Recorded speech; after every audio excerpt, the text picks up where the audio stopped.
Hey guys, welcome to the third and final night of Couples Retreat, live with Canden. I am going to wait for a couple of you guys to get on because I know I can see you as you jump on. So when you come in, wave at me, drop an emoji down below, and let me know you're here. Say, hey, Canden girl, whatever you're feeling today, okay? I'm super duper excited about tonight. We've had a great time so far. Our first couple, Ariane and Antoine, were amazing. Amazing, shared a lot of great nuggets with us from their first 2 years of marriage. And then last night, and that was Tuesday night, and then last night we had Dr. Lindsay and Gareth, and they've been married 10 years. And man, they told us about the purity that they still keep with their marriage, about raising 3 kids, all under the age of 6, which is crazy. So I hope that you guys have been enjoying it. Hey, I see y'all coming in. Wave at me. Drop an emoji on me so I can see that you're here. I can see who's here. Feel free to comment and post your comments on the side. Y'all know how we do, and I'll get to all of your questions at the end. I'm so glad that you guys decided to stick with me for 3 nights. If you're new and this is the first time you've been on, you are in great company. We always have a good time, and it's going to be very, very informative. And my special guest tonight, I can't wait to hear what they have to say because I know they have a ton of wisdom. And just they're excited to share with us as well. So, welcome once again to Paradise. This is the beauty and the challenges of marriage over time. We've had 2 beautiful nights, and I don't have any doubts that tonight is going to be just as lovely. Okay, so if you need to tag somebody or mention them or text them and be like, hey girl, hey bro, go ahead and log on to the live, then you can do that now. Okay. All right. So we're gonna get started. We don't want to like belabor things, so we want to make sure that you guys get the full benefit of our guest tonight. And as I said before, part of the reason why I wanted to have this live stream is because I feel like a lot of times the sharing portion of the marriage is so beneficial to everyone, no matter where you are. Hey, Nehemiah, I see you. Nehemiah, this is the third. Listen, I see you trying to get yourself ready. Shout out to the homie. Hi, Adina. Hey. Thanks for watching and joining us. You guys text somebody and tell them they need to be on here because I know you know a ton of people. Um, so I'm so glad that you guys are here. Yes, I'm here for the wisdom too, girl. I know. Um, so yeah, the reason why I wanted to do this is because I have we're everywhere, right? As millennials, some of us are single, some of us are dating and in relationships, and some of us have been married for several years. And sometimes you just need to hear you need continual wisdom, right? You need continual encouragement. And I'm gonna tell y'all a secret. I don't know get invited to the couples retreats. So I said, you know what? I'm gonna invite myself.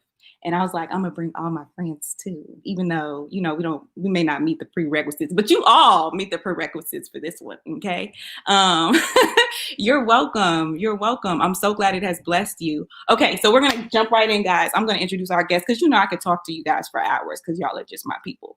But I do want us to be on time. So super excited. My special guests tonight are pastors Michael and Angela Henderson. They have been married for over 32 years. And I know I kept saying 30, but we rounded that number. I don't know why I kept rounding it down because they need all of what they deserve. 32 years, guys. They are proud parents of 3 adult sons, and they currently serve as pastor and first lady of Gospel Light Church in the city of Santa Ana, California. In addition to serving as pastors, Pastor Mike is also employed by the U.S. Marine Corps as a personal and professional development advisor to Marines and sailors, while Lady Angela has over 18 years experience working with special needs children in public school system. They're phenomenal. human beings, obviously. And Pastor Mike and Lady Angela met and married at an early age, and we're going to find out about a little bit about their story. They're going to tell us all about that. Some of their values, of course, after Christ, they put marriage and family first as a first priority. And over the years, they want to be very intentional about creating a marriage and family which honors God and blesses the lives of others. And that is why we're here, because they chose to share their story with us. So we're going to jump right in there, guys. And I want you guys to give it up, drop a wave emoji, a heart emoji for this lovely couple who has been married a long time and such a blessed time. And they're going to give us the stuff that we need to know. Okay. So you guys show some love to Pastors Michael and Angela Henderson as they join the stream. Hi, guys. Thank you. Hey, Canden. Thank you so much for having us. Yes. You are absolutely, it is my total pleasure. I am so honored that you guys agreed to come on and do this. And everybody's waving at you guys and clapping. I'm so excited to have you guys on here. And so I want to just jump right in. Like, you got to tell me, you got to give us the whole shebang. So when you guys met, how old were you? I was 16. It was the summer. I had just made 16 that summer. So yeah, high school. We were high school sweethearts. Oh my gosh. I didn't know that. My friend is my friend, guys, is one of their sons, a really good friend of mine, like a brother to me. He didn't tell me. I gotta go ahead and call him and be like, how can you? So you guys were young. Yes. And so when you first met, did you kind of know that you were sweet on each other, or was it like an epiphany later? Well, for me, it was love at first sight. I was all the way in first day. I love that.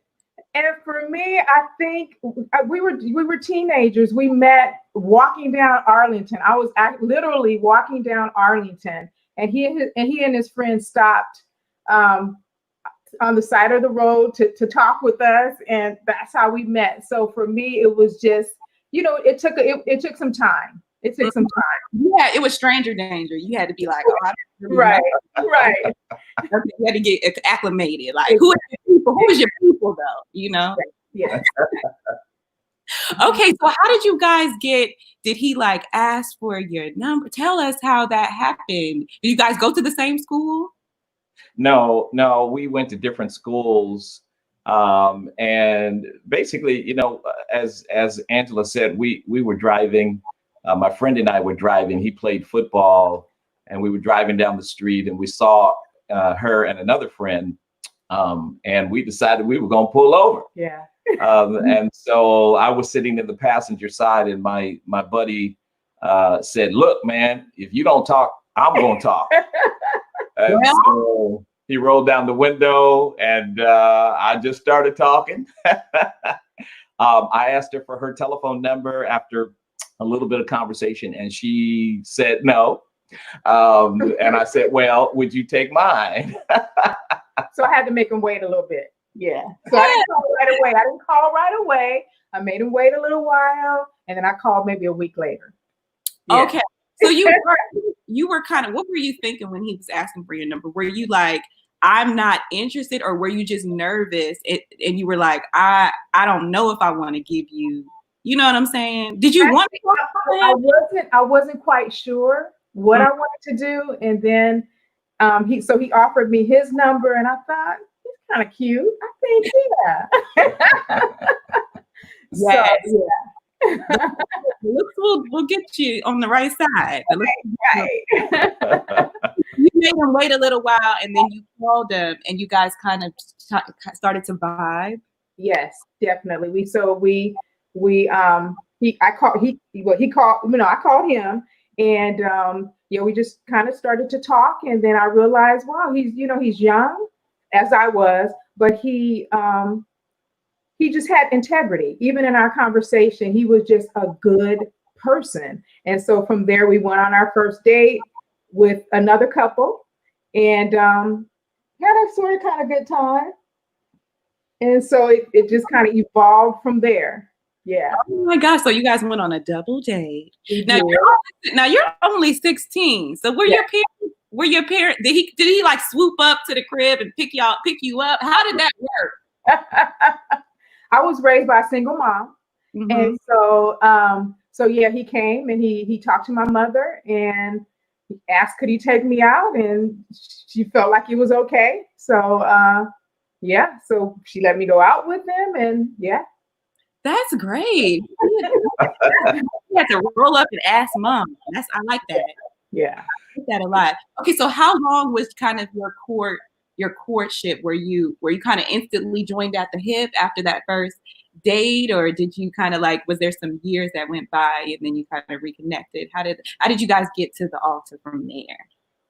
Oh, it was a kind of a lengthy process. I mean, we dated, I would say it was about 6 years. Yeah. It was we were together about 6 years before we actually got married. And so just a wonderful, time of friendship and getting to know one another, and doing what, young couples do, hanging out and, having good times and just getting to know each other. But yeah, it was a 6-year long process. Yeah. Okay, that makes sense because you guys were pretty young. So then you were about 22, Yes. 23. Well, she was, and you guys are around the same age. Yeah, I'm a couple of years older than she is. Yeah. Okay, that's a good time to get married. You were kind of. Do you feel like you were ready? I feel like we were very young. And I feel like for me, I feel like I could have waited a little bit longer to just develop a little bit more of my identity. We dated, again, I was 16. And so we dated up until I was 22. So, and then we married. And so I didn't have that time to really, to establish my identity. So I had to do that in the confines of marriage and raising 3 children at the same time. Wow. So I could have waited. I think we could have waited a little bit longer. Of course, I would have still married the same man, but just like I said, to gain a sense more of identity for myself. Yeah. Yeah. Yeah. Though that makes sense because I can't even imagine. Let me see. I don't even remember when I was 20, 22, and I'm trying to right. What was I thinking about? What was my thought process at the age of 22, 23? Right. Probably nuts and crazy. So that makes sense. So you guys kind of, how was that day, that wedding day? Was it like very traditional? Was it like, were you guys like a progressive couple? Like, how did you decide to just, was it really like you just decided to just go to the church and just make it happen? Or what was that kind of like? Well, both of us were attending church, at that time. Like when we first met, I wasn't in the church. And so I was just a young man doing what young men do, Her family was, had a Christian background, and they were heavily involved in going to church and in their faith. And I just kind of followed right along until one day the Lord, touched my heart. Yeah. And I gave my life to the Lord. And of course, we started attending church together. So by the time we got married, it was just a pretty easy kind of a choice to make, to be married right there in our local church with our pastor performing the ceremony. We had I think our ceremony was kind of maybe traditional. It was traditional. It was, Canden, it was it was a beautiful day. It was just from, when it's the person you're supposed to be with, it feels great. And so from start to finish, it was a perfect day in my estimation. Yeah. Yeah, I feel the same way. I mean, I've been to a lot of weddings, been in a lot of weddings, and as a pastor, I've married a lot of people.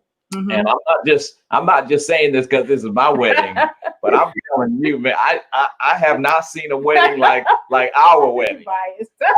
Our wedding, man. I'm telling you, it was a beautiful thing. It was a beautiful It Oh was a very wow. beautiful day. Yeah.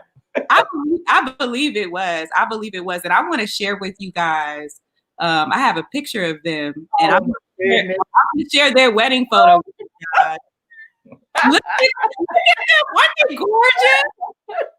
Listen, Back in the day. Woo, that was in the day. I'm telling you, girl, you might as well have seen what you look like, Whitney. You look like a superstar in this. I'm telling you, I would have thought. I was like, whose celebrity wedding is this? I would love to go right here. I'm telling you, y'all are too fly. Y'all see them back in the day? They was fly. Oh my God, you had the embellishment.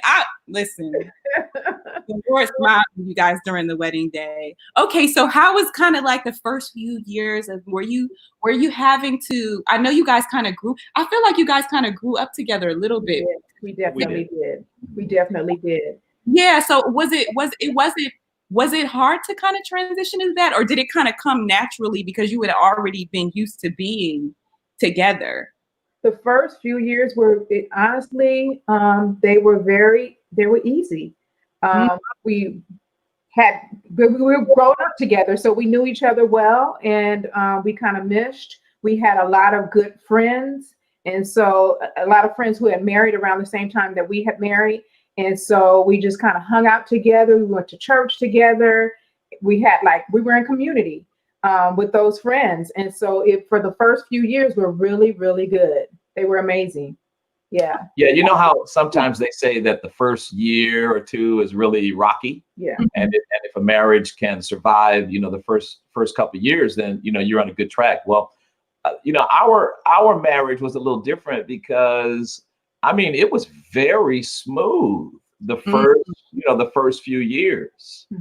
I don't think we really had too many arguments or fights or anything like that that I can remember. We didn't start arguing until we had kids. Oh my goodness.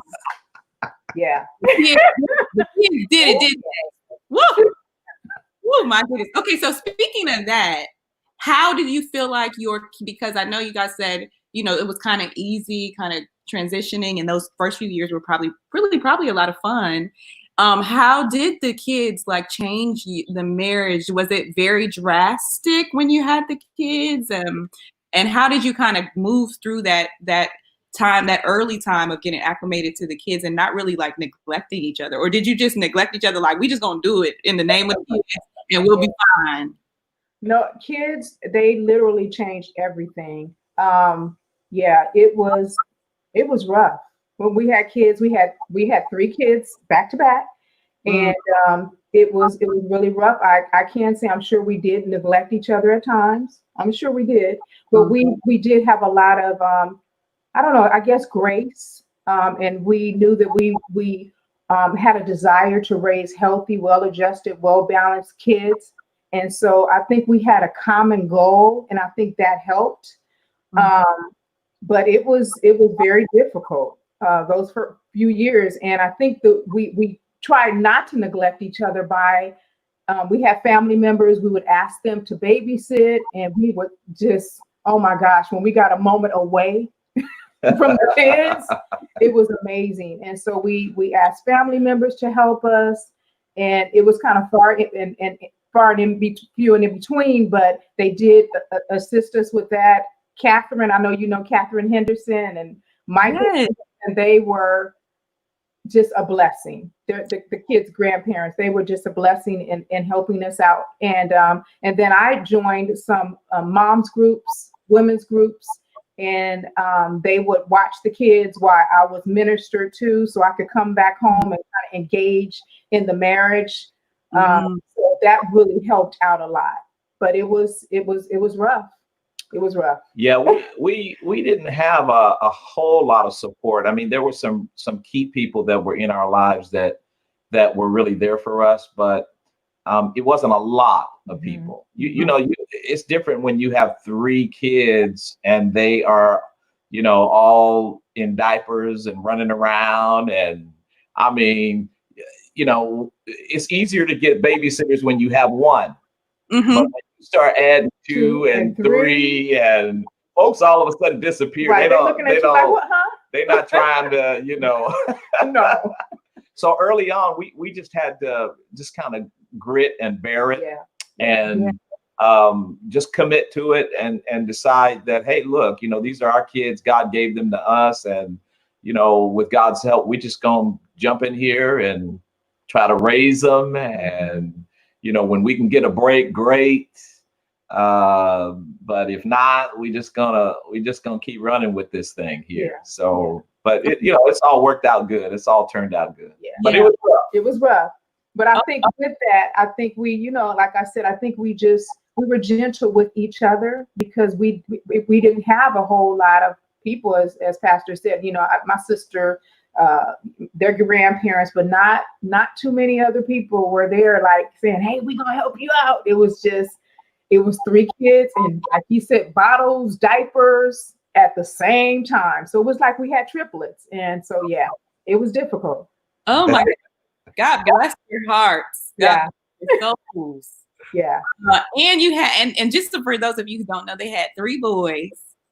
And so they're, oh my God, I can't imagine having kids so close together. And tell us how far apart they are. So they're like 1 to 2 years apart, right? So 2 are 11 months apart, mm-hmm. and the other 2 are 15 months apart. Oh my goodness, great. Yeah. Well, praise God for the that you did have. Thank God. Break. I know you guys were probably like hiding, like let's get a little extra time to breathe. But I love that. I love joining the moms groups and just finding support and finding that break where you can, and just having some sort of time to really replenish yourself, because it's so needed. And I hear so many, especially being a mom of 3 and a dad of 3. Mm-hmm. My mom had 3 of us, and I remember her just being tired. Yeah. Right. Just being tired. We would be like, "Mom, why are you telling us to hand you the remote? The remote is like 3 feet. You can't get it." Right. For sure. To get the but then you know what? I ain't even mad. I understand, Mom. I'm sorry, Mom. You were working hard. Oh my God. Okay, so that's fabulous. So you guys had, and then so did you have any sort of where you kind of just, I know you said you gave each other grace, which I love that. Were you kind of just going as you like just seeing how it went as you went, just making it happen as you went? Or were you more so planning? Because I find that a lot of people are planners now. Like they have a set schedule, like this is what happens at 6 o'clock and this is what happens at 7 o'clock and nothing can be off. So were you those types of parents where it helps you to have a team? Or were you more so like go with the flow, like, well, listen, you go get that one, I'm gonna go get this one, we'll meet back in the middle? Well, I think it was a combination of both. I mean, Angela, she actually stayed at home, with our kids, in the beginning stages of their life. So she was a stay-at-home mom. She ended up, decided that she wanted to quit her job. And she was working at I think a bank at that particular time, and moving into commercial banking and, doing well. But she just had this burden in her heart, to really be there for our kids. And of course, I was looking at them dollars and I'm going, what? You want to come off the job? What? But, the Lord brought us into agreement, and she did. And she was very intentional, very structured, very, very organized. I mean, you have to be when you got, little kids like that, and you got more than one. So she was a very organized kind of an individual. She was a much better mother than I was a father. And, I'm grateful that she was there and my partner in this, because man, I don't know what I would have done, because I'm telling you, I'd have been pulling my hair out.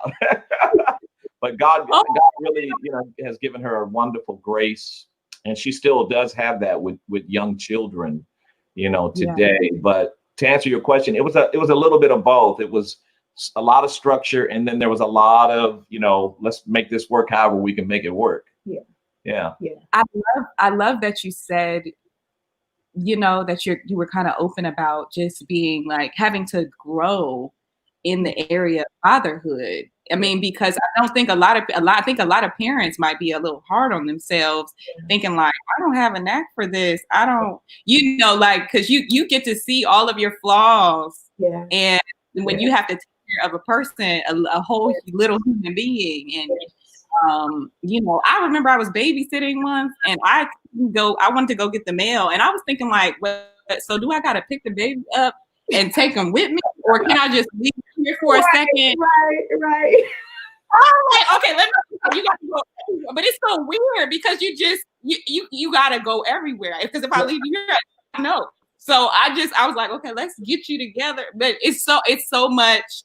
That doesn't happen naturally for a lot of people, and they may sink into this space where they're like, I'm not getting the groove. So I love that you said that, because sometimes we have to, like, just like anything else, we have to get acclimated to parenthood. That's right. I love that so much. So how about counselors? I know you guys said you had a support system, but was there any counseling that you had before? Because everyone nowadays, they do the premarital counseling. Did you guys have that? Because someone is asking, when you started dating, how did you know that you were marrying the right person, the person that God has for you? So did someone come and say, like, did you guys? I imagine you probably didn't. I don't know if you went through premarital counseling then, but was someone like, was everyone okay with the union, or was some people like, well, I don't really like him, or I don't really, you know what I mean? Yeah. So, I think everybody was in agreement. My mother, his mom, his dad, everyone was pretty much in agreement because we had dated for a while. And so, they were in agreement, and we definitely felt like marriage counseling was something that we needed to do. And so we did that, and we had just the most amazing counselor who talked to us about things that we just didn't think about. And so, definitely we went through marriage counseling, I think for, I don't know, maybe 3 months or something like that before we were married. And it was the best thing. It was the best thing that we'd ever done. So, Yeah, we strongly believe in definitely. Not just premarital counseling, but just marriage counseling after the fact in general. I mean, Christian. Yes. Counseling. Yeah. Yes. And I'm not ashamed to say, my wife and I aren't ashamed to say that we've been to counseling after marriage. Yes. And felt that we needed, someone who had some training and some expertise to help guide us through some of the things that maybe we were dealing with at that time or struggling with. So I highly recommend, definitely, counseling. And our people, we don't always see it that way. Yeah. Mm-hmm. We run the opposite direction. But I'm telling you, a good counselor, a good therapist can really, really help you out and make, you can find yourself making good progress. You have an unbiased person that's looking into your relationship, and sometimes you'll miss things, but they can see it and point those things out and give you strategies to help you to work through some things. And so for us, when we had those hiccups throughout marriage, we'll make that appointment. We're not ashamed to make that appointment. Definitely. Yeah, and I know you guys. I love that so much. I'm a big proponent of counseling. I majored in psychology, so we don't have any issues. We like, where is the counselor actually? Right. So Mary wants to know, because you guys, and I know you guys said you were young, so you might have just been like, but you also said at your wedding you had so much peace. You were like, you knew you were marrying the right person. So she's like, how did you know you were marrying the right person? Was it that just like the feeling, or how did you know? Yeah, for me, the best way I can describe it is that I just had this incredible peace that was in my heart. Was I nervous? Yes. I think it's natural to be nervous because you're moving in a direction that you haven't moved before, and you're kind of hooking up with somebody that you're going to be with this person hopefully the rest of your life. So there's nervousness and a little bit of fear, but deep down underneath all of that, there was this incredible sense of peace, this incredible sense of knowing that I was doing the right thing, and that God was being honored in our coming together. So how about you? I think the same thing for me. And then the Bible talks about in a multitude of counselors there's wisdom, and so we had other people that were saying, you know what, yeah, this is right. And so so with that, on the wedding day, I didn't feel nervous. I was kind of giddy. I was just excited. She was laughing. I was just so excited. I was crying and she was laughing through the whole ceremony. I was just so excited, and I was marrying my best friend. Again, we dated for a while, and so I got to know him. So I knew that he was a person of integrity. I knew that he would have my back. I knew that he was my friend. And so, yeah, I mean, so no, I didn't feel nervous. There wasn't any checks or anything. It was just like, God, thank you. Thank you for letting me find this person that I'm supposed to be with. Wow. Yes, God, thank you. Come on. Listen, we need to feel a God, thank you. Not you don't need jitters. You need a God, thank you. That's right. I love that. Yes, that is so good. Paul said, yeah, leaving a child for 1 second can be a major problem. Yeah. Huge problem.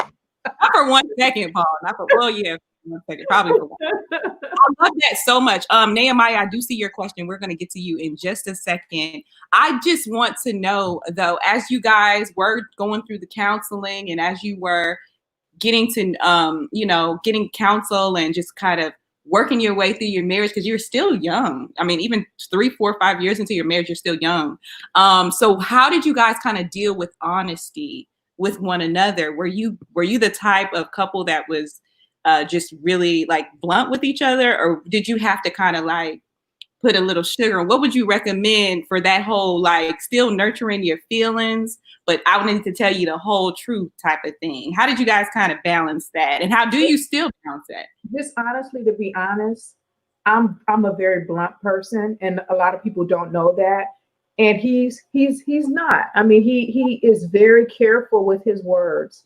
I didn't learn that growing up, and so I would just say it, Canden. I mean, I would just say it, and he would be so hurt. I would just, and I didn't care. I just wanted my truth. I wanted to get my truth out, and I wanted to hear my truth. And but I learned later that wasn't the way to do it, because he would be so hurt. And once you say something, you can't take it back. And so and so I learned that. And so I learned that it's important that when I approach him, the time of day is not the best time to approach him at 12 o'clock at night with a serious issue. And I learned that, my truth had to be seasoned with grace. I couldn't just say it the way I wanted to say it. Just because I was a certain way didn't mean that he had a whole different personality. So my truth was important, but the way that I gave it to him was also important. So I had to learn that. I had to ask for forgiveness. I had to ask for forgiveness because I didn't know. It was part of just being selfish, just wanting him to hear my truth and to make changes when I wanted him to make the changes. And so, but yeah, so I'm just grateful that he was able to really forgive me for those times until I learned better. So the flip side of that is that I had to learn how to grow up. Okay. I had to learn how to stop, feeling as though every time she had a concern, that meant that Michael, something was wrong with me, or that she no longer loved me. So I had to, deal with my insecurities and my fears, and realize that, this is part of the relationship. We have to talk if we're going to grow together. So, that's been a struggle for me. I'll admit that I haven't always been the easiest person to talk to. But, I'm making progress.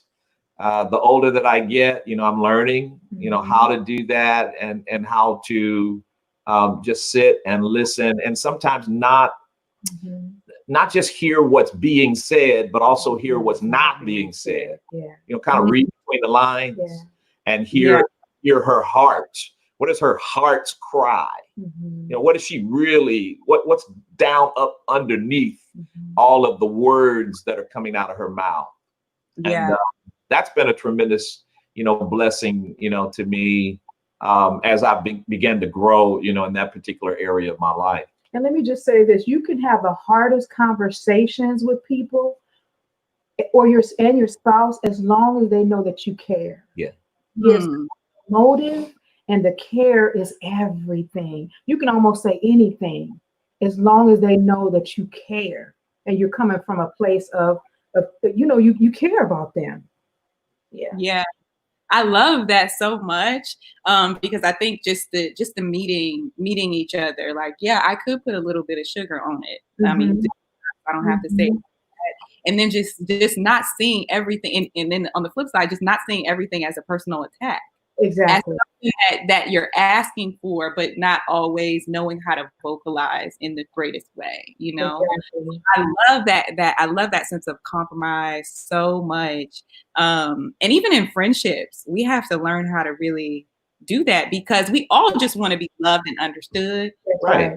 That's right. We feel like we're not getting that because of whatever conversation we're having, when we feel like the person is grazing over our feelings, or whatever the case may be, and we just want to get our point across, or we like, why would you say that?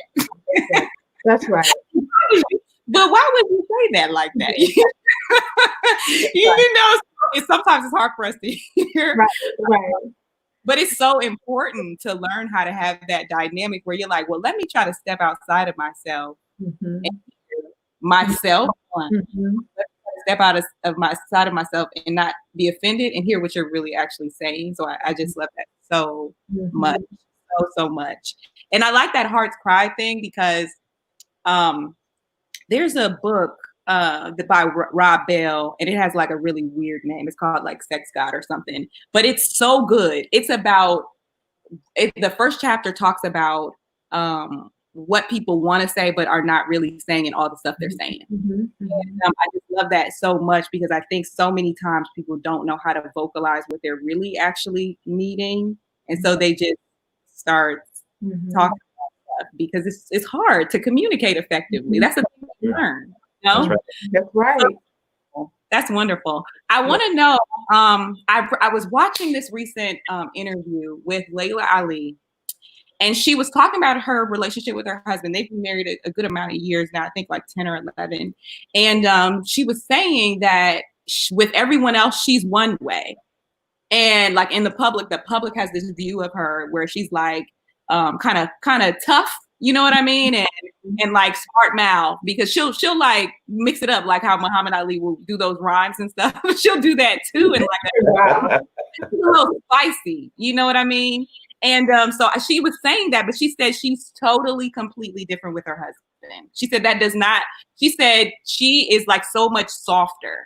So do you guys feel like there are areas where you are more yourself with each other, more of a different, like you can kind of let down, or is it just like now at this point, you're just who you are all the time, very on a consistent basis, no matter where you are? I don't know. I think for me, I think there are differences. I mean, I think that's just kind of, a part of being in relationship with someone, whether it's your wife or whether it's a coworker, somebody at the church. I think it's all situational, and we respond to each other in the most effective way, given whatever that circumstance or situation or whoever it is that we're trying to relate to. And so I can definitely understand what she's saying, because I'm one way when I'm at work, I'm one way. And when I'm home, typically I'm different. So yeah, I can definitely relate to that. I agree with that. I agree with that. Yeah. Yeah, that makes so much sense. Now, so when did you accept the call to pastor? Because I know you said initially that you weren't like in the church when you guys first initially met, and so we have a question from one of our viewers, and they kind of want to know when you accepted that call to pastor, and how did that affect your marriage? Did that change, the dynamics of your marriage in any way? Well, for me, I got saved in 1981, and I was I accepted the call to ministry it was about 1986, 87. Mm-hmm. Okay, and was ordained. I was officially ordained in 1990. I didn't know at that particular point that I would become a pastor. Mm-hmm. It wasn't later on until, probably mid 90s when God really began to speak to my heart about pastoring. And of course, I was excited about it and told my wife about it. And I'm not sure, I know she was excited for me, but again, this was, I don't think she knew totally where this was going to go. Mm-hmm. She had no idea. She was like, "Oh, that sounds nice," right? right, exactly. Right, but it wasn't until we jumped into it, that both of us began to see, the pressures that ministry can put on a relationship. And probably more so for her than me, because being a pastor, I'm always in front of people. I'm always talking to people. I'm always in the pulpit, preaching and teaching. And she's not, as vocal Mm-hmm. in the life of our ministry as I am. Mm-hmm. But yet, she's held in many cases would be held to a very high standard, kind of under a microscope. And that kind of pressure, she I'm sure feels that. Mm-hmm. But yeah, we've had to work through a lot of things as it relates to the ministry, and how do we not let the ministry kill our marriage and kill our family. And look, ministry, if you let it, can be hazardous to your marriage and to your family. Yeah, it can.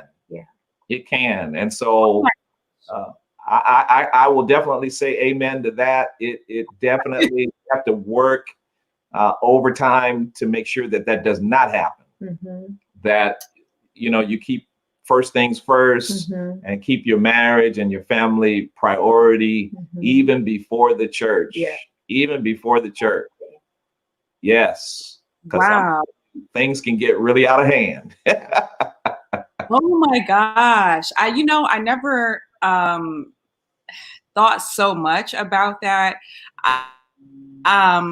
Before it kind of hits home when you're saying, because being a leader, especially a leader over kind of a body, serving God, and you have this discipleship, and you have just always being in the spotlight, but then having to kind of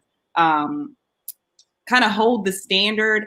And sometimes it's not even the standard that you really interpret it to be. It's everyone else's interpretation of the standard. And so that can, I definitely can understand how that can put a lot of stress on a marriage. And so how do you feel like you kind of got through that as the first lady, who really wasn't, because we all expect that the first lady will be wearing the hat on the first row and always have, all the breakfasts and all the teas, and always have something to kind of say to the women, and always have something to say to the kids, and always be running around just like the pastor is. And so how did you kind of work through that, Miss Angela? Well, I knew that my first priority was to my family and my marriage. And so I made that first priority. Was not, and I was sometimes, I was kind of talked about because I wasn't at everything. But at that time I had small children, and I couldn't be at everything. And he was so amazing because I didn't feel that pressure from him to do or be anything other than who I was. And so that helped out a lot. And then it was always a matter of priority. And so as the kids got older and, I was working as well. So as things changed, then I was able to take on more, like, over the women's ministry, over the children's ministry, over, doing administrative work, different things. I think I've held almost every hat in the church, but I was able to do that. But it was all about, priority and balance, and not allowing other people to dictate who and what I should be. Being confident in who God has created me to be, and who he had me to do at certain seasons in ministry. Sometimes people, even in the church, can say some pretty mean things, and sometimes they don't even realize what they're saying. I remember there was one young lady, and we've pastored now 2 churches. So in one of the churches, I'm not going to say which one because we might have some members listening now. But in one of the churches, we had there was one sister that asked my wife. She said, "Now your husband preach and teach. What do you do?" Yeah. And I mean, stuff like that. We have had individuals to hold our children up to this crazy standard, of perfection. And because you the pastor's kids, you supposed to do this and not do that. And in other words, they couldn't even be kids. And my wife one time had to get after one girl. She was just, she caught her, running off at the mouth with our kids, and she looked at her and grabbed that lady real quick. I'm saved, but what I'm not about to let you do. Right. That's right. I love the Lord, and you're gonna get right. Yeah, you can't be out here just saying and doing and everything like that. But that's great that you have. But see, the thing is, people, and a lot of people don't get the inside scoop on what it feels like to be the one under the microscope being judged. A lot of us sit in the seat where we're doing the judging, and I had to really learn as I get older. I even learned this more and more, that and then being a little bit of an influencer helps as well, because people will say the craziest things, and they will do it. And now we have social media, so they just do it in front of everybody, and you be like, you don't actually know me like that. Not like that. That's right. That is right. Exercise to God. Thank God for the grace of God. Yeah. And God that He also has a rebuke ministry. Yes, He does. Right. Correction, get you together. So yes, no, I love that. I love that transparency, because it can be very difficult, like living under a microscope, leading people. And you can be a person of complete integrity, but you are human. Yeah. Yes. And so, everyone has to evolve and kind of find their way through things. And then if you do make a mistake, it can be like, oh my gosh, but like everyone makes, ma'am, you just made one yesterday. I saw you do it. That's right. No, that's really, really great. That's really great. And so relatable. So relatable. So, Jean says she's screaming right now. I know, girl. They are so funny. They are hilarious. But I love that so much. So was that kind of the major do you feel like that was one of the major challenges, kind of you guys figuring out, a balance before people being leaders, or what was kind of something that was maybe something that you can pinpoint that was challenging in your marriage that you kind of got through? I think we had a period in our marriage, again, since we married so young, that, how can I say this? Just say it. I know, just so we had some kind of control issues. Who you talking about? We had some kind of control issues, and it was okay when I was younger. But then as I evolved it wasn't so okay anymore. And you can kind of talk about that, but yeah. Yeah, I had a control problem. And I'll just say it just like that. I was in my younger years, I was very controlling. And that had to do with a lot of things that I experienced and went on in, at younger ages in my upbringing. But I brought that right into our relationship. And initially it worked fine. And it worked fine because, again, I said I was raised by a single mom. So, and my mom was very liberal. I could kind of do pretty much what I wanted to do. And so I needed that structure. And so he brought that structure into my life. But, and so I needed that. It was okay. And go ahead. You go ahead. Yeah. So I just kind of did my thing in the early years of our marriage. And it was, by all definitions, it was controlling. It was, no doubt about it. And what worked initially started to cause problems in our relationship. I think she was actually a little attracted to that at first. Probably thought it was endearing. We think it's endearing at first. We're like, oh, we want. He cares. He's jealous. Oh, that's nice. You know? Right. Hold on. He might be a little crazy though. Right. But it's really interesting because what attracts people initially, sometimes that can be the thing that just tears you apart later on in later years. And so that kind of started happening with us. She began to grow up, right, and began to change. I hadn't caught up with the changes that were going on in her. I was still trying to do what I had always done, and it was starting to cause problems. And she would always tell me, she says, look, she says, I don't need a daddy. I need a husband. I need a lover. I need a mate, not a daddy. And you trying to act like my daddy. And so I finally started to figure that out. And I did. I had to pray and really, ask God to help me to make the adjustments, and I'm still learning how to do that. I'm not totally free from my controlling ways. But I'm getting better. But the thing is that he was willing to make the adjustment. He saw that there was changes going on.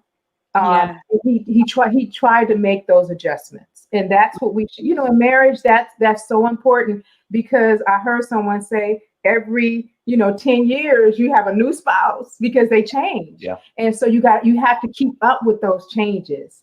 And I think that's how the marriage stays alive and fresh. And he was Yes. Wow. No, that's amazing. And I think it's so interesting that you guys said the thing that sometimes attracts you sometimes be problematic later, because and you hear people say that like it's really cute at first and now it's just like on my last nerve. I actually don't care for it. But I love the fact that you guys were willing, and Pastor Mike just willing to just be like, okay, I could kind of look at myself a little bit, and I may have, some control issues, and let me try to see how I can dial it down so I can be more of a partner. Right. And I love that. So that brings me to like gender roles, though. How do you guys, because okay, so someone may say, well, actually I'm supposed to be walking ahead of her, and she's supposed to be back here, and I'm supposed to guide and lead, and she's supposed to listen to what I say. And so how much of that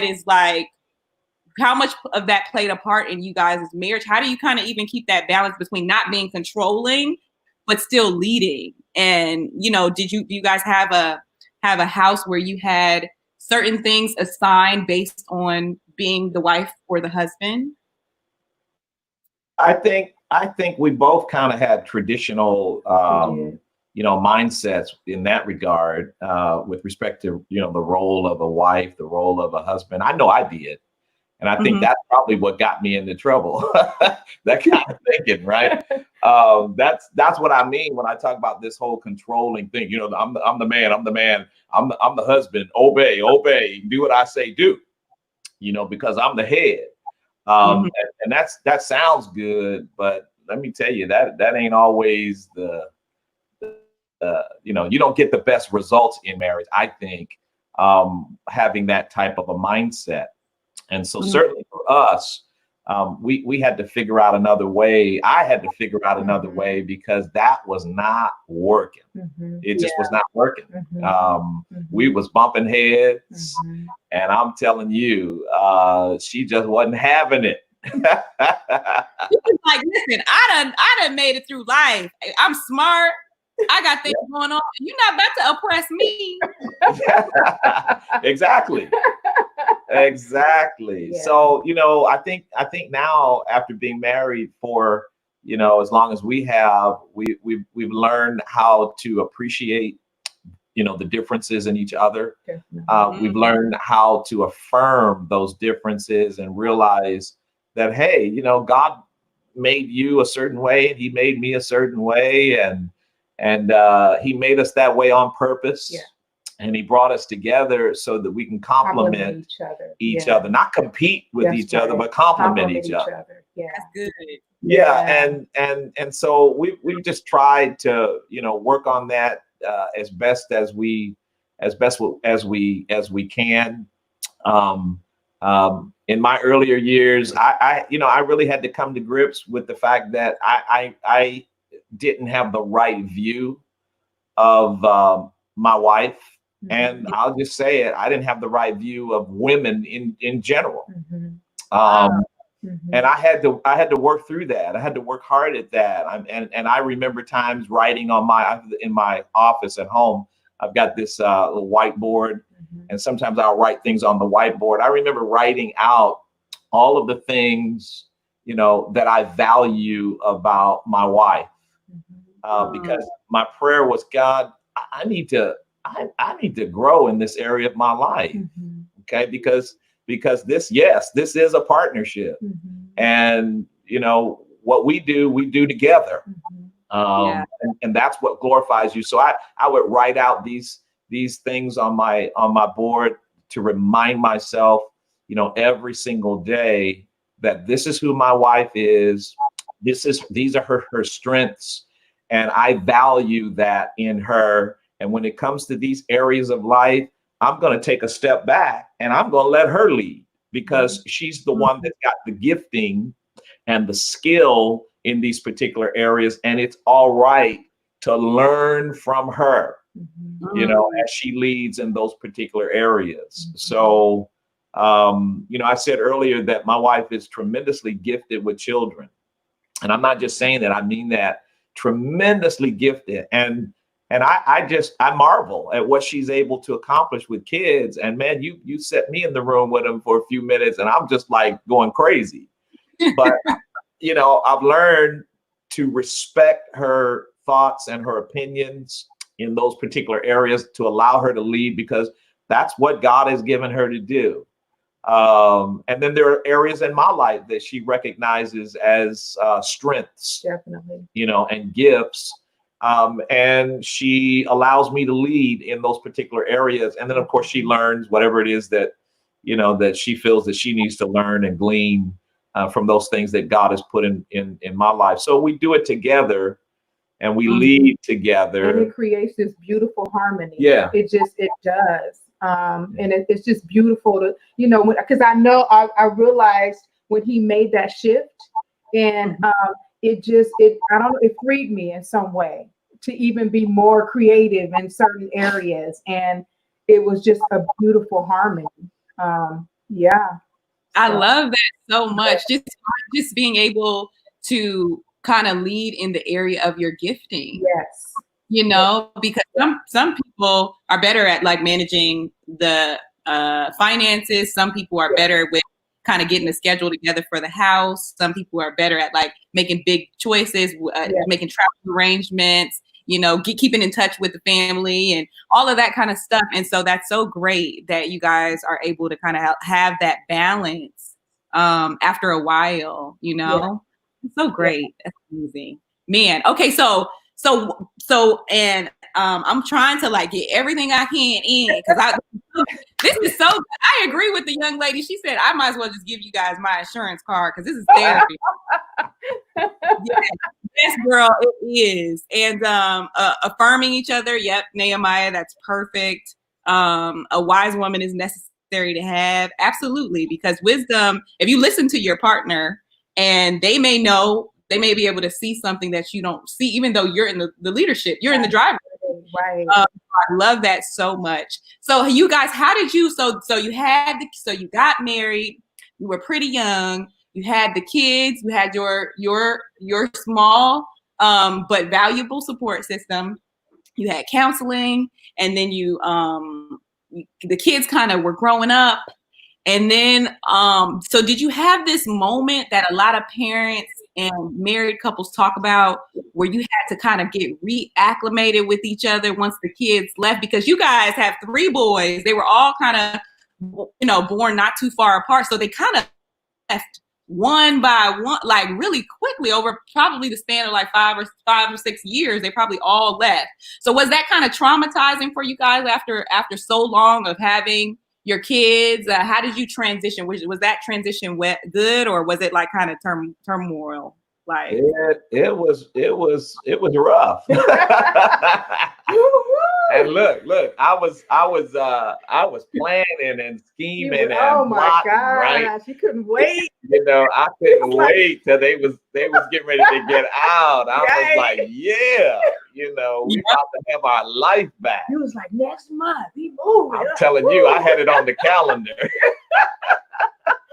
And this is you guys. Look at your family. Look at their beautiful family, guys. Right. This is your 3 days. Okay, so you was happy. You was like, yes, I can't wait till they leave. And then they left. You was sad. They left, and I was excited all of about maybe 1 month. And then I realized they were gone, and the house was quiet. Like, it's so quiet. It's just so quiet. And then they'd be like, and then my heart, I started missing them. Yeah. Now that's the point. I didn't realize I was gonna miss them so much. Yeah. And I did. I missed them a whole lot, and it took a good little while to get used to them no longer being here and being in the house with us. So yeah, for me, it was hard. It was rough. For me, it was rough as well, but I felt this, I don't want to call it let me see, what can I call it? It's not a burden, but I felt a weight when they were here. I wanted to really like impart into them. I saw them as blank slates that God had given me, and He had given me a window of time to impart into them. And so I wanted to do that well. And so I don't know, from the time I had them until they turned 18, until they left, I had that weight. And it's like when they left, it was lifted. It was like, I don't even know how to explain it. I just know that weight lifted in our relationship.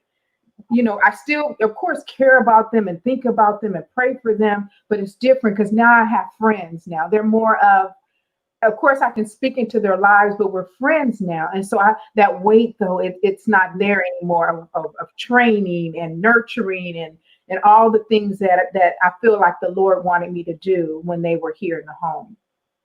Yeah. Wow, I love that. Now they can be your friends. Yeah. You have a different type of relationship. You're still kind of dating them, but it's more so like from a soft place, an advisory place where you can kind of have fun. Yeah, my relationship is so much better, with my sons now. In this stage of our life, I mean, we're very close, and we talk a lot, and we have a solid relationship with each other, all 3 of them. When they were here at the house, it was a little more challenging. We were kind of bumping heads and dealing with stuff, I guess, like most parents and kids do. Once they left and that season kind of shifted, we began to draw closer, yeah, we kind of established more of a friendship along the way. We struggled because now we didn't have any kids, and we weren't, quote unquote, these parents any longer of these three boys. And so now the question was, well, who are we outside of having kids, outside of being a mom and a dad? So, yeah, so that was a whole nother issue. Just refining out like who you are when you're alone. Right. Yeah. Exactly. Responsibility. Yeah. So was it fun? Like eventually did you get to the place? Are you now at the place where you're like, oh, thank God we can Oh, honey, we have a great time now. Oh, yes. We got over that. We got over that. Went to Hawaii, honey. We got over. Yes. Yes, we enjoy life right now. Yes. It's good. Yes. Yeah. Eventually you do. It was probably like it was like a 3-year window. 3-year period of time. And after that, we're good. Yes. Back to us, who we really were. We were repressing it for a while, but now we can. I love it. So you guys, and you guys are pretty fun. I'm not gonna show the people because I don't want to, get them. They're gonna be like, Canden, you done showed our whole life. But if you guys follow them on Facebook, they are a fun couple, okay? Because I seen the profile pic of them kissing and everything. They have a good time, okay? And I'm not bad at it. After 30 years, I am bad. None of you guys do great.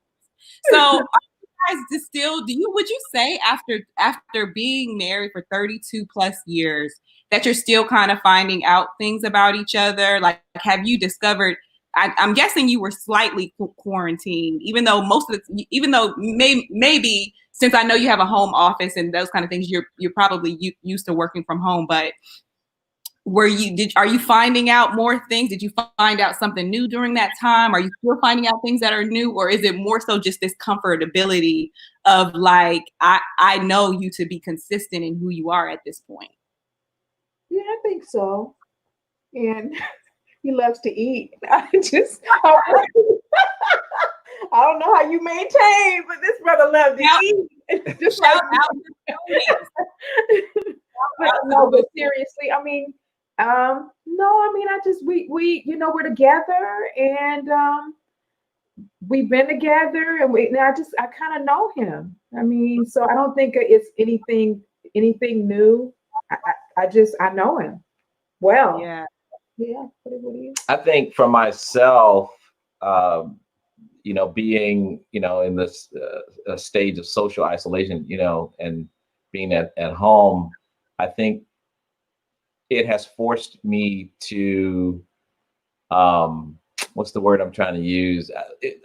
It's not that I've learned anything new per se, but it has allowed me to kind of get more in tune and more in touch, with some of her own needs and the things that she values, the things that makes her happy.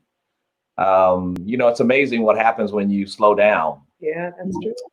And you slow that pace down, and you start to see things that maybe you realize that were there all along. And so for me, it's been that kind of a thing. I think I have over these past couple of months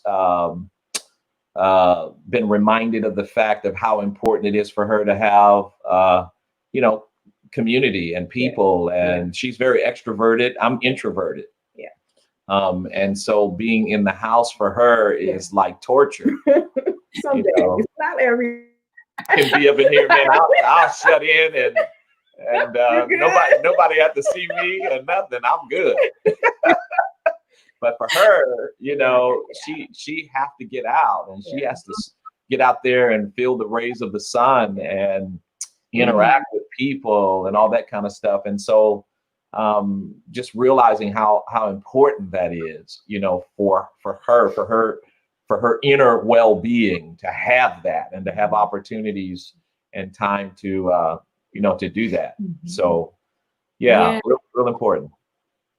Yeah, no, I get that. I get that kind of restlessness and that kind of like, I gotta go have some new conversations, and I get that restlessness. But this pandemic actually kind of maybe turned me into an introvert. I'm actually like, do we have to go outside? Can we just can we stay without the cooties and the germs? No. Okay. Right. I kind of understand the vibes with both of you guys. But I love the piece of just knowing someone, and also just sometimes you seem like I can tell, Pastor Michael, that you are introspective and you kind of just watch, and you'll just, if you get an opportunity, you'll just kind of zoom in, and people won't maybe even know, but you're just like paying attention slowly. So that's really great. Yeah. And I think it's a wonderful thing to still continue to do, because I don't think that there is a time when really like you can ever like be this master of like love, especially the way Jesus describes it. That's right. So I love the fact that we can still kind of look and say like, well, what about is can I do a little bit better or nurture a little bit more? That's great. Yeah. So many nuggets. Yes, Nehemiah, right? So many nuggets. Okay, so I only have a couple more questions for you guys. We are coming to the end. I'm so sad. Me too. Also so happy and fulfilled.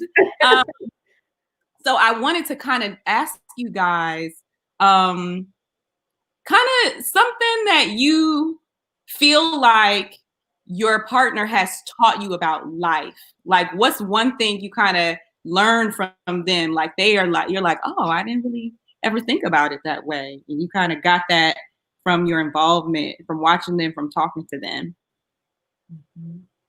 I've learned a lot of things. One of the things that comes to mind, well, I'll give you several. I have learned the importance of not always being so serious. That it's important to laugh. It's important to have fun. And she's taught me that. I have learned the importance of being, of having emotional integrity, being an integral person, and being genuine and authentic, and being able to communicate, how you really feel. She taught me that. Just so many wonderful lessons, that I've learned along the way and picked up. I've learned from her that, when two people are endeavoring to be in relationship and be connected with each other, it's vitally important that they learn how to be honest with each other about what's going on in their hearts.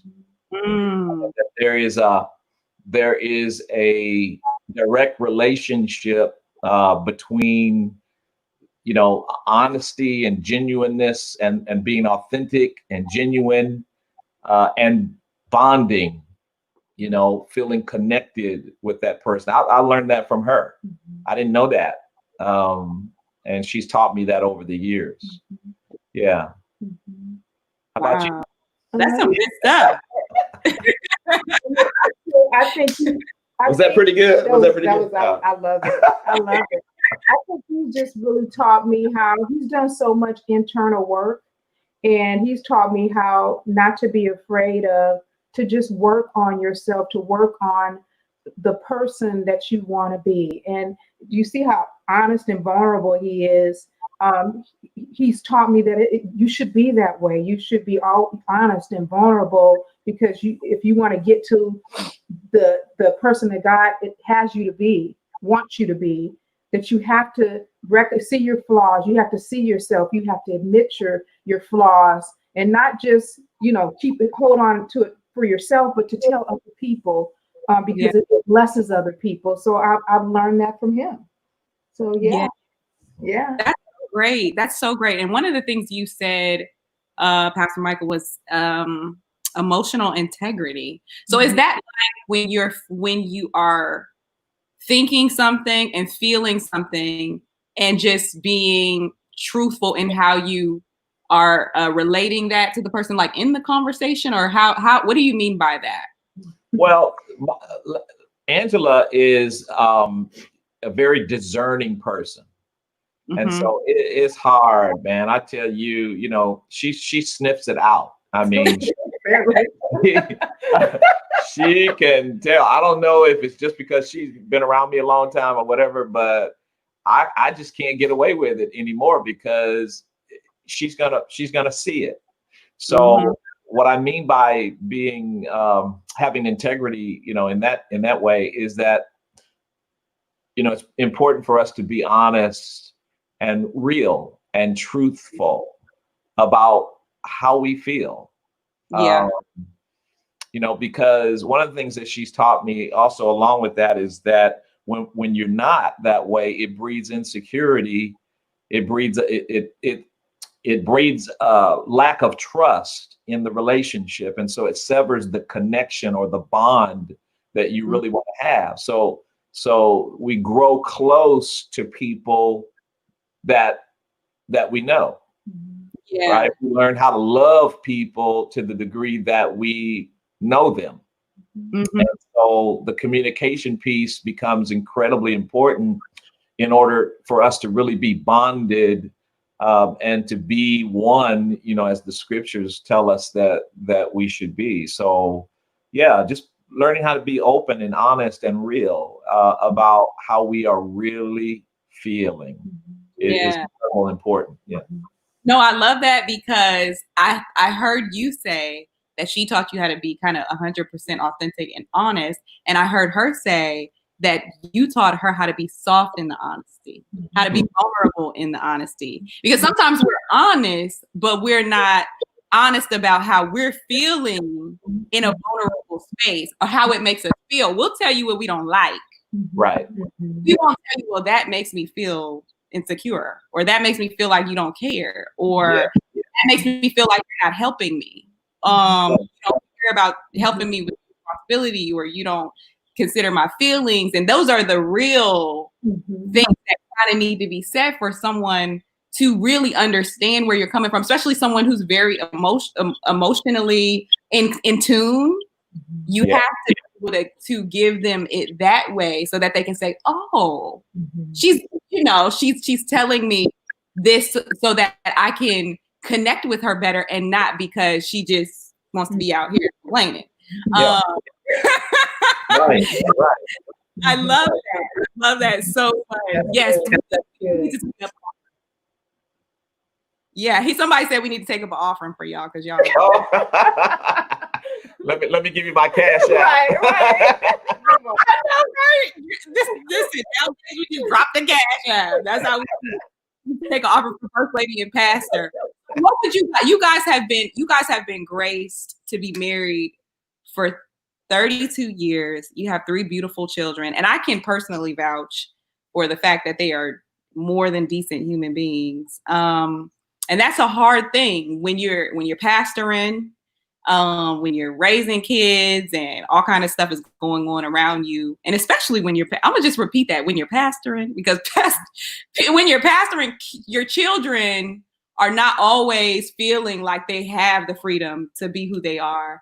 And so you guys have 3 beautiful children. They're amazing human beings. And so what would you say to someone who's maybe just like, I don't really feel like I can really do this anymore? They may be at a point in their marriage where they're kind of just wondering, like, where am I in life?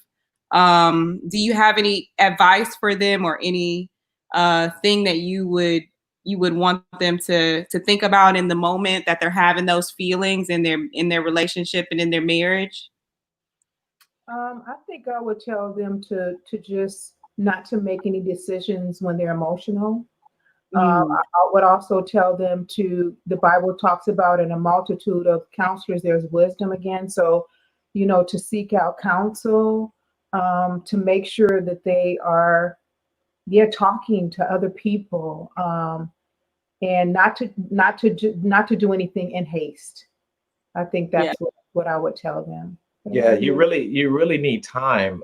That's a incredibly important decision. Yeah. And that's one that you just don't want to make too quickly. Right. You need time to really sort through your feelings and your emotions and to understand why it is that you feel the way that you feel. And so I totally agree. Don't move too quick. Right. And then get around some healthy, some healthy people who can help you process, right, who can pray with you and pray you through that. Yes. And then, see what God is saying, right, with respect to that relationship. So really, really important with, wisdom, God sends people into our life to help give us wisdom. That's right. Yeah. No, that's good. That's really, really good. Sometimes it can be hard, especially when you're trying to do it alone. Yeah. And you two isolated. And now a lot of times you're very private now, because people can be, as we talked about earlier, people can insert their opinions where they're not wanted. Right. So a lot of people are with their relationships, but finding people that you can trust, even in singleness, has been life-changing for me. Yes. And just being able to have a safe space where you can not only get out what it is that you're thinking and feeling in from an unbiased perspective, but also have a mirror to look at yourself, oh no, you might have been a little wrong. Might have been, you might have been a little bit there. So I love that so much. And then what's one thing that you guys would say because you guys got married very young. And so if for those of us who are still waiting and just I don't even like the word waiting, because I feel like you're experiencing God in a way that's just totally selfish. But what would you say to the person who's kind of not at this place where they're getting married? What would you want them to know about marriage before they get there? How do you feel like we can be more equipped and prepared in that area before kind of getting to the altar? I think to just I like what you said, Candace, just to have that relationship with the Lord. I think when getting to know the Father, you get to, he teaches you things about yourself, and it's so important to really know who you are before you get married. So you're not looking for someone else to make you happy. You're looking for somebody else to fulfill you. And so I guess that's what I would say, just fall in love with, the Lord. I wish I had something else, but, just falling in love with the Lord and just learning about yourself through his word so that you're able to be a better wife for someone else. Yeah. Better husband. Right. I learning as much as you can learn about you. Yeah. Okay. I see it all too often. People, they don't have a clue about who they are. Yeah. And what they like. Right. Right. And what are their values? Yes. It's incredibly important, I think, if anybody's going to get married, that you are doing the work that you need to do to bring the best you to the table that you can bring. Yeah. Because otherwise, I'm telling you, man, just two people who are just incredibly broken coming together. Yeah. That can be some major issues Right, there. right. So just be the best you that you can be. Right. And I'm telling you, just that by itself will open up your eyes and will lead you down a path that you won't be sorry for later on down the road. You can avoid a whole lot of other stuff. That's right. Because you got the right mindset. Right. Yeah. Oh, I love that. And Nehemiah's out here reading my mind, because I had that question already for them, but he wants to know, is the advice the same for a single man in ministry to prepare for marriage? Do you have any advice, Pastor Mike, for that particular? Yeah, I think the same rule applies. Mm-hmm. Work on yourself, develop yourself, Mm-hmm. learn as much as you can learn about you. Mm-hmm. your strengths, and even, you know, the flawed areas. All of us have them, and work on those flawed elements of your life and develop, you know, yourself.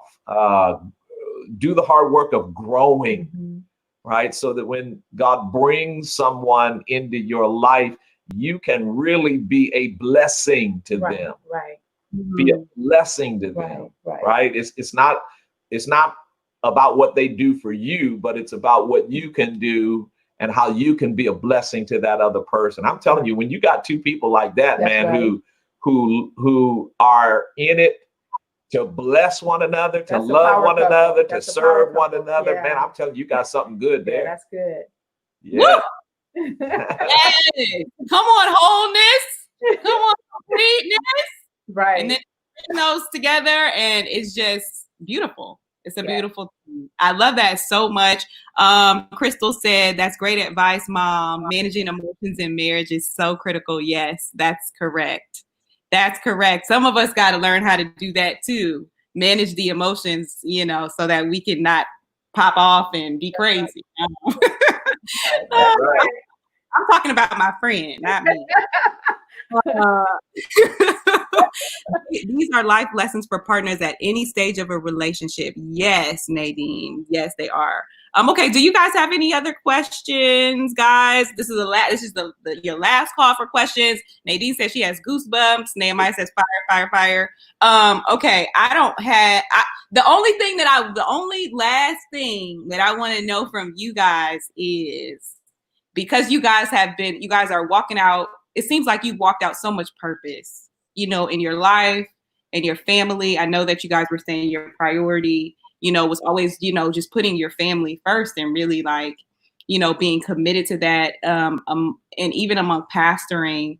And now you kind of get to, and it's kind of nice because you get to sit back and maybe even have some grandkids and like be that, you know, for a minute, and kind of like be the second in command. So then you can just have all the fun, right? Right. So like, what do you think is like next for you guys? Are you guys planning something? Are you kind of just sitting in who you are now? Are you like still, is there something big, like a project you want to do, write a book? That's what I was just going to say, we really want to write a book on ministry, raising kids. That's something that is on our to-do list, because we really want to impart into other people. I mean, I do it a lot with younger women. So I just want to we want to get it in book form. So that's definitely. Yeah. We would all buy it. I'm telling you right now. Right. We would all. I need to run to get that. So I love that, and I can't wait to you guys really. He said, "Well, there you go. Look at God." Yes, I think that's a great goal to have. And you guys are so young to be married for 30 years, because it makes sense because you got married so young. So I love the fact that you're still like planning on doing stuff and not retiring your lives. People be out here retiring their lives early. Like, wait, no. It's more than Thank you guys so much. Thank you. We've enjoyed ourselves. Definitely.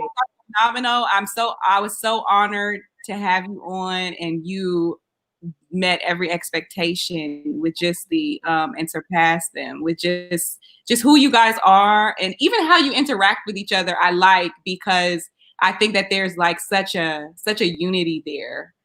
Even us just watching that. And so just really speaks to the grace of God upon you guys' life, and just your obedience. And then of course, just being open enough to share that with each other. So we all really thank you, just for being open about your relationship, your marriage, your life, because you didn't have to do that. Jean said, this was so much fun. Wasn't it, girl? Paul said, such good stuff. So yes, I love you guys. Thank you so much.